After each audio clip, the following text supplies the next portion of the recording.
الحمد لله وكفى وسلام على عباده الذين اصطفى أما بعد فأعوذ بالله من الشيطان الرجيم بسم الله الرحمن الرحيم لن ينال الله لحومها ولا دماؤها ولكن يناله التقوى منكم وقال تعالى إنا أعطيناك الكوثر فصل لربك وانحر إن شانئك هو الأبتر. عن عائشة رضي الله عنها قال رسول الله صلى الله عليه وسلم ما عمل آدمي من عمل يوم النحر أحب إلى الله من إحراق الدم وإنه ليأتي يوم القيامة بقرونها وأشعارها وأزلافها وإن الدم ليقع من الله بمكان قبل أن يقع بالأرض فطيبوا بها نفسا. وقال رسول الله صلى الله عليه وسلم في حديث آخر من وجد ساعة لأن يضحي فلم يضحي فلا يحضر مصلانا أو كما قال عليه الصلاة والسلام. سبحان ربك رب العزة عما يصفون وسلام على المرسلين والحمد لله رب العالمين. اللهم صل على سيدنا مولانا محمد وعلى آل سيدنا مولانا محمد وبارك وسلم. انتہائی خوشی اور مسرت کا موقع ہے کہ آج ہم سب کو اللہ تبارک و تعالی نے عید الاضحیٰ کی نسبت سے یہاں پر جمع فرمایا ہے.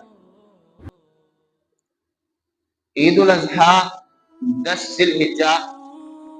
یہ دن اسلامی تاریخ کا روشن دن ہے اور اس میں بہت اہم عبادت انجام دی جاتی ہے جس کو ہم اور آپ قربانی کے نام سے جانتے ہیں. اس دن کے متعلق اللہ کے رسول صلی اللہ علیہ وسلم نے حدیث مبارکہ میں یہ ارشاد فرمایا. حضرت عائشہ رضی اللہ عنہا سے روایت ہے، وہ فرماتی ہیں کہ رسول اللہ صلی اللہ علیہ وسلم نے یہ ارشاد فرمایا کہ اللہ تبارک و تعالیٰ کو قربانی کے دن یعنی آج کے دن 10 ذی الحجہ کے دن انسان کا کوئی بھی نیک عمل قربانی سے بڑھ کر نہیں ہے. سب سے قبولیت والا عمل اگر قربانی کے دنوں میں کوئی ہے تو وہ اللہ تبارک و تعالیٰ کے لیے جانور کو اللہ کا نام لے کر کے ذبح کرنا ہے، قربانی کرنا ہے. اور اس کے بارے میں رسول اللہ صلی اللہ علیہ وسلم نے فرمایا وَإِنَّهُ لَيَأْتِي يَوْمَ الْقِيَامَةِ بِقُرُونِهَا وَأَزْلَافِهَا وَأَشْعَارِهَا. کل قیامت کے میدان میں یہ جانور جس کو ہم اللہ کے نام پر قربان کریں گے، اللہ کے نام پر اس کو ہم ذبح کریں گے، تو یہ کل قیامت میں ہمارا سفارشی بن کر کے اپنے کھر، اپنے سینگ اور اپنے بالوں کے ساتھ آئے گا. کیا مطلب ہے؟ مطلب یہ ہے کہ انسان جو ہے اپنے احساسات کی، اپنے مال کی اور اپنے اس جانور کی اللہ تبارک و تعالیٰ کے لیے قربانی کرتا ہے تو دو باتیں ہوتی ہیں. ایک تو یہ ہے کہ قربانی کا ثواب مل جاتا ہے اور دوسرے یہ ہے کہ انسان کو اس کا گوشت کھانے کے لیے مل جاتا ہے. یہ گویا یہ کہیے کہ یہ اللہ تبارک و تعالیٰ کی طرف سے ایک دعوت ہوتی ہے. لیکن سوال یہاں یہ پیدا ہوتا ہے کہ جانور کے اندر جو چیزیں قابل استعمال نہیں ہوتی ہیں ان کے بدلے میں اللہ تبارک و تعالیٰ ہمیں کیا اجر دیتے ہیں، کیا بدلہ اللہ تبارک و تعالیٰ کی طرف سے ملتا ہے. اس لیے کہ جانور کی بہت ساری چیزیں ایسی ہیں جو استعمال کے لائق نہیں ہوتی، جیسے سینگ استعمال کے لائق نہیں ہوتے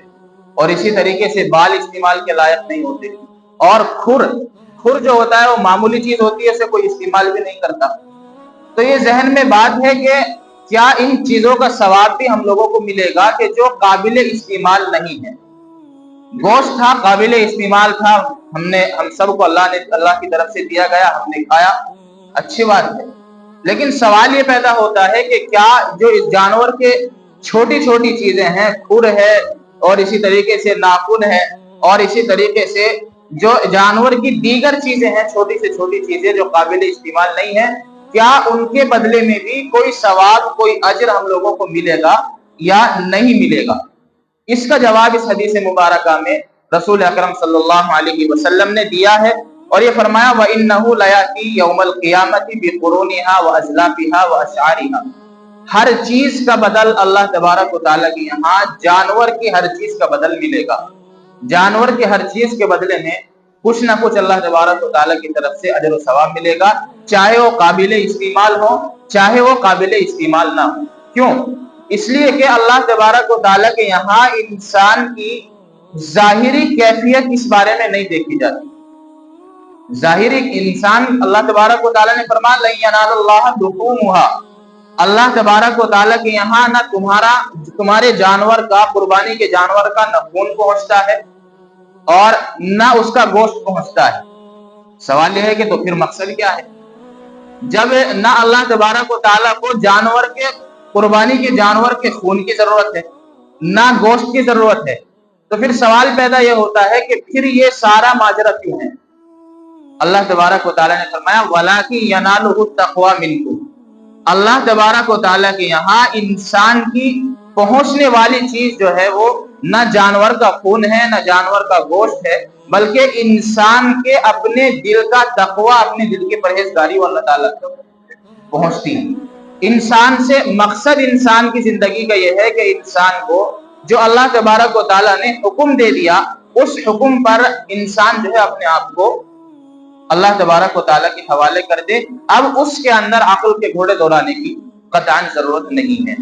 آج ہمارے معاشرے میں قربانی کے نام سے اور قربانی کے متعلق بہت ساری غلط فہمیاں پھیلی ہوئی ہیں، اور چونکہ آج ان چند غلط فہمیوں کے بارے میں مختصر طور پر گفتگو کرنی ہے۔ قربانی جو واجب ہے، ہر اس انسان پر واجب ہے جو صاحب نصاب ہوتا ہے۔ صاحب نصاب کا مطلب یہ ہوتا ہے جو آدمی اتنے مال کا مالک ہو جائے کہ وہ 52.5 تولے چاندی کے قریب پہنچ جائے، یا اس کی مالیت، کتنی مالیت اس کے پاس میں قربانی کے دنوں میں ہونی چاہیے جو 52.5 تولے چاندی کی قیمت کو پہنچ جائے۔ اب آپ اندازہ لگا سکتے ہیں کہ اس وقت میں چاندی کا ریٹ کیا ہے اور اس کی قیمت تقریباً کتنی ہو سکتی ہے۔ میں اگر اندازے سے بتاؤں تو تقریباً اس کی قیمت بیٹھے گی 35 سے 40 ہزار کے درمیان۔ اگر آدمی قربانی کے دنوں میں 35 سے 40 ہزار کے درمیان تک پیسوں کا مالک بن جاتا ہے اور اس کے پاس پیسے آ جاتے ہیں اور کوئی قرض وغیرہ اس کے پاس نہیں ہوتا، تو اس انسان کے اوپر قربانی واجب ہو جاتی ہے، اور ہر انسان کے اوپر ہوتی ہے جس کے پاس کتنی مالیت ہوتی ہے۔ لیکن ہمارے معاشرے میں ایک غلط فہمی سب سے پہلے یہ پھیلی ہوئی ہے کہ قربانی جو ہے وہ صرف گھر کا ذمہ دار آدمی کرتا ہے۔ قربانی جو ہے یہ سمجھتے ہیں کہ معاشرے میں صرف گھر کے ذمہ دار آدمی پر قربانی واجب ہے، اور دیگر جو اس کے گھر کے افراد ہوتے ہیں ان کے اوپر قربانی واجب نہیں ہوتی۔ یہ غلط فہمی، دراصل اس کا ازالہ ہم اس طرح اپنے طور پر کر سکتے ہیں کہ ہم یہ دیکھیں اگر کسی کے یہاں 5 لڑکے یا 3 لڑکے ہیں مثال کے طور پر، اور ہر لڑکا پیسہ اچھا خاصا کماتا ہے، اب 2 صورتیں ہیں، یا تو وہ سارے لڑکے اپنے جو رقم ہوتی ہے، اپنے جو پیسے ہوتے ہیں جتنے بھی وہ کماتے ہیں، سب اپنے گھر کے ذمہ دار کے حوالے کر دیتے ہیں اور اپنے پاس میں کچھ نہیں رکھتے، تھوڑی سی بھی وہ اتنی قیمت ان کے پاس نہیں ہوتی کہ جس کی وجہ سے ان کے اوپر قربانی واجب ہو سکے۔ اگر صورت ایسی ہے تو پھر تو جب ایک گھر کا ذمہ دار آدمی، اس کو پیسوں کا مالک بنا دیا گیا ہے، اور لڑکوں کے پاس میں، بچوں کے پاس میں، دیگر گھر والے افراد کے پاس میں کوئی رقم اتنی جمع نہیں ہوتی ہے، تو پھر گھر کے ذمہ دار آدمی پر اس صورت میں قربانی واجب ہوتی ہے۔ اگر گھر کا ذمہ دار آدمی کرے گا تو اس کی طرف سے ہو جائے گی، کیونکہ وہ جو لڑکے ہیں اس نے سارا مال جو ہے اپنے ذمہ دار کے حوالے کیا، جب سارا مال اس کے قبضے میں آ گیا تو مالک وہ ہو گیا، اب مالک جو ہے وہ اس کی اولاد نہیں رہی، لہذا اس صورت میں تو باپ کے اوپر قربانی واجب ہوگی، ذمہ دار کے اوپر ہوگی۔ لیکن بسا اوقات ایسا ہوتا ہے کہ انسان جو ہے،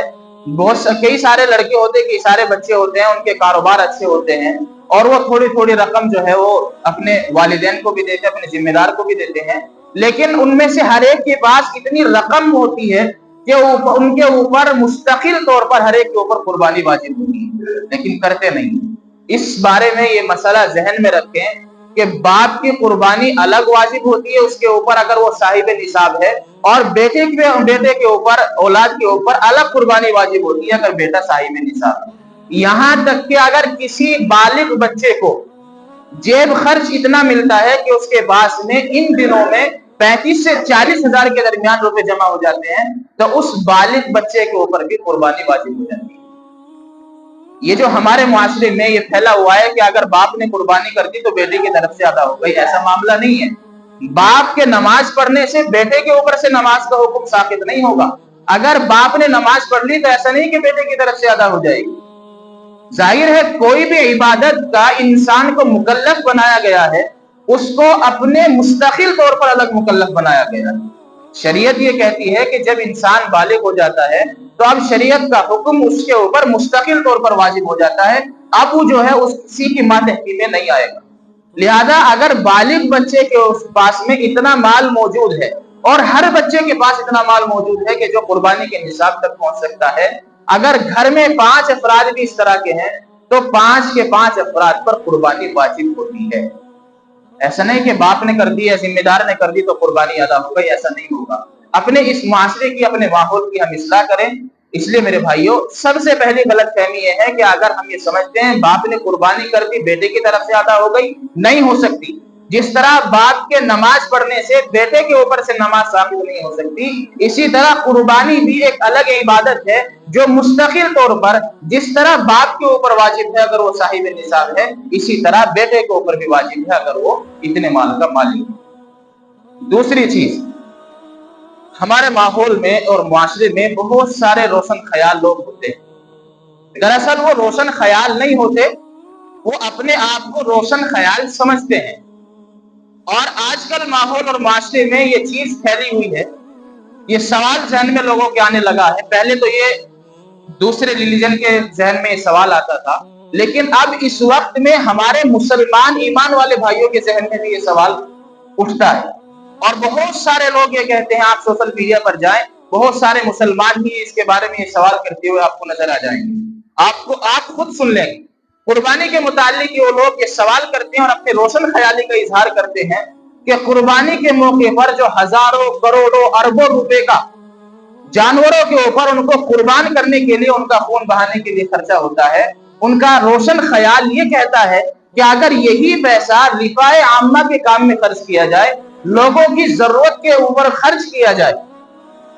لوگوں کی ضرورت کے اوپر اور لوگوں کی مدد میں خرچ کیا جائے، تو یہ پیسہ ان کے کام آ جائے گا، غریب کے کام آ جائے گا۔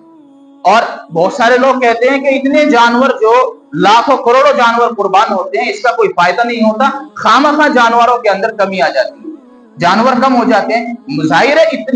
اتنے سارے جانور ایک دن میں اللہ کے راستے میں قربان ہونا،